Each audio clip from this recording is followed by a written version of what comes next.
आत्मा नमस्ते, मैं नीतू बंसाली फ्रॉम साई न्यूमरोलॉजी। मैं आज आप दो और स्विच वर्ड्स लाई हूँ आपके लिए। One is for healing cold and cough and the other one is for your throat pain हो या डिस्कम्फर्ट हो या गला खराब हो, सोर थ्रोट हो, तो आप ये ट्राई कर सकते हो। I have tried the switch word from past 3 days and I have found immense changes in my throat, क्योंकि मेरा गला खराब है एंड तो I was not able to सांस लेने में तकलीफ हो रही थी। So I tried the switch word and I am really seeing changes in my own health.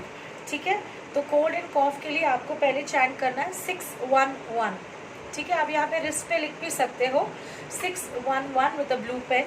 दूसरा है थोड़ा लंबा है बट इट्स इफेक्टिव, 4715936662।